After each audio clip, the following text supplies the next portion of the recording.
আসসালামু আলাইকুম dear viewers, কেমন আছেন? আশা করি ভালো আছেন। এটা আমার সৌদি খেজুর বাগান। এটা সামনে যেটা দেখছেন, এটা একটা পুরুষ গাছ। গত বছর বাধা আসছিল, এটা প্রথম। আজকে এই খেজুর গাছে স্প্রে করলাম কীটনাশক, আলহামদুলিল্লাহ।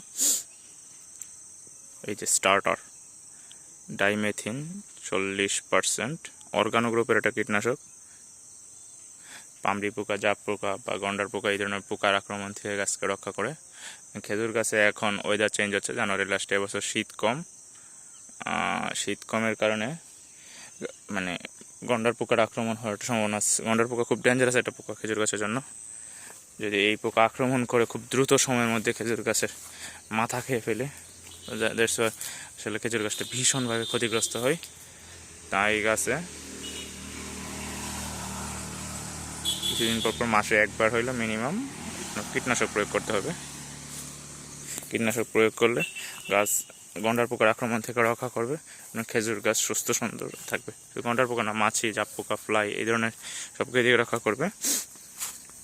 এই যে খেজুর গাছটা থেকে এবার আশা করতেছি খেজুরের, বাকি আল্লাহ ভালো জানেন কি হয়। আসলে খেজুর গাছ অনেক দীর্ঘদিন ব্যাপী একটা ফসল। দীর্ঘদিন পরিচর্যার পর এটা থেকে ফিডব্যাক পাওয়া যায়। তারপর সেই ফিডব্যাক এটাতে আশা করবো আমি।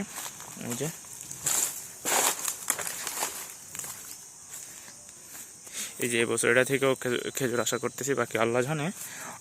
এই গাছটা আপনার এখন পর্যন্ত খেজুর আসেনি। গাছের বয়স প্রায় 6 বছর হয়ে গেছে।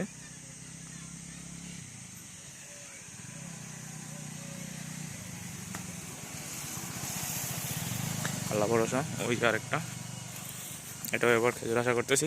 কলা বাগানের খেজুরের সাথে ফসল হিসেবে কলা চাষ করছিলাম। কলার কাঁদি কেটে ফেলাইছে কয়েকটা। এগুলো কলা গাছের গোড়ার পাতা পোতা গাছ অবশিষ্টাংশ খেজুর গাছের গোড়ায় দিয়েছি। এটা পচে জৈব সারের কাজ করবে। এই যে আরেকটা, এটাও আশা করতেছি খেজুর। আল্লাহ ভালো জানেন কি হয়। যারা কম খরচে সৌদি খেজুর বাগান করতে চান তারা আমার সাথে যোগাযোগ করবেন বীজের গাছ দিয়ে। এই যে এই গাছগুলো একদম নতুন, প্রায় 2 বছর বয়স। তো 2 বছর অনুসারে আলহামদুলিল্লাহ গ্রোথ এগুলো খুব ভালো, আলহামদুলিল্লাহ।